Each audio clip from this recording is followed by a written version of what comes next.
Drummers, what are cymbals made of? Wait, wood? It can't be that. Listen, I'm 99% sure that they're not made of wood. And if you're wondering what composes these beautiful disc warbles, you're in the right place right now. Who are you? Stick around to hear the tragic story of the day that I found out that cymbals had classes to them. So you will see cymbals made out of two different metals on the market. The first one, brass. Now this is an alloy of copper and zinc. Brass is used in entry-level cymbals, and they're less expensive and have a bright, piercing sound to them.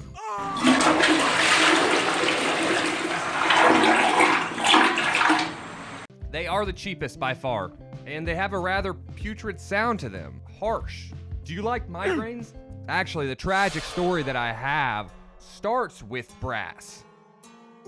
But we'll get to that here in a little bit. These cymbals are great if you don't know if you really like the drums, maybe you just started out, but I would avoid them. They're also gonna make every single person that jams with you hate the sound of your cymbals and hate when you drum. So if brass is the lowest of the lows, what's the next class up? Enter bronze. So bronze cymbals are broken up into different levels too. Beginner to professional grade, although there are some exceptions.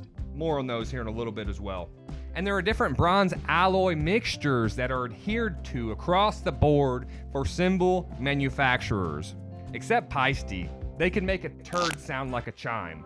More on that here in a little bit too. But bronze, regardless of what alloy, are gonna be better than brass any day. So any of these 4 bronze alloy mixtures that we're gonna go over are gonna be a great place to be over brass. Number 1.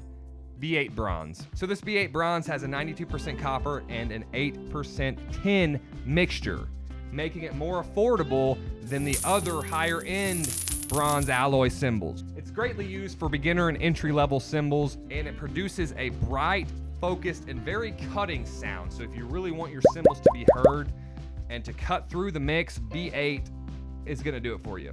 Which leads me back to Peisty.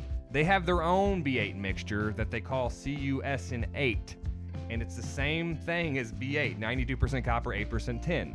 But they can make these cymbals sound so good that they don't even sound like B8 cymbals. They're up to something over there.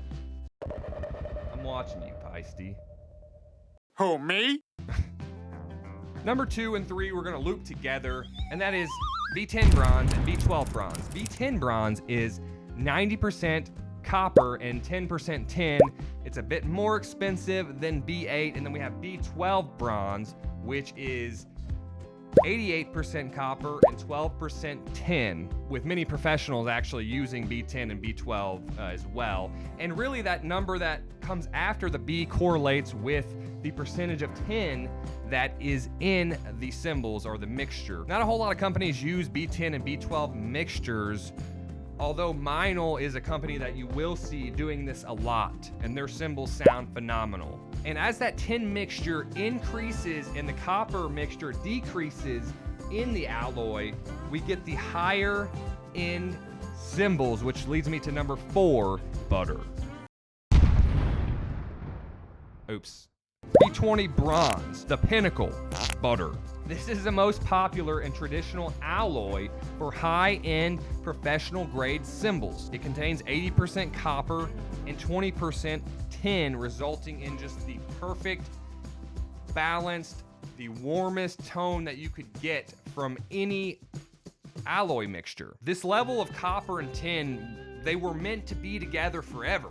B20 is by far the most popular, and for a reason.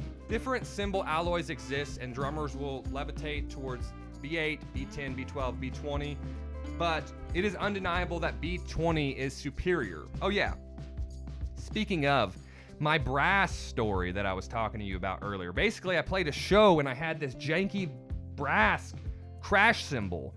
That thing was awful.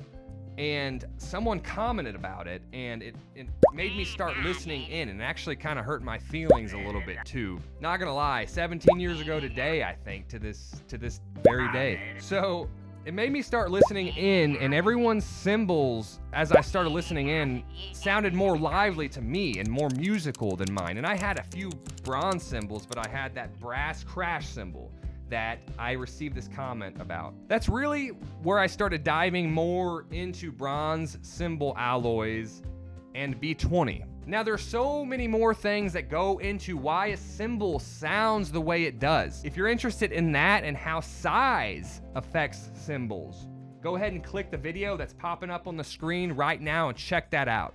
Thanks again for watching.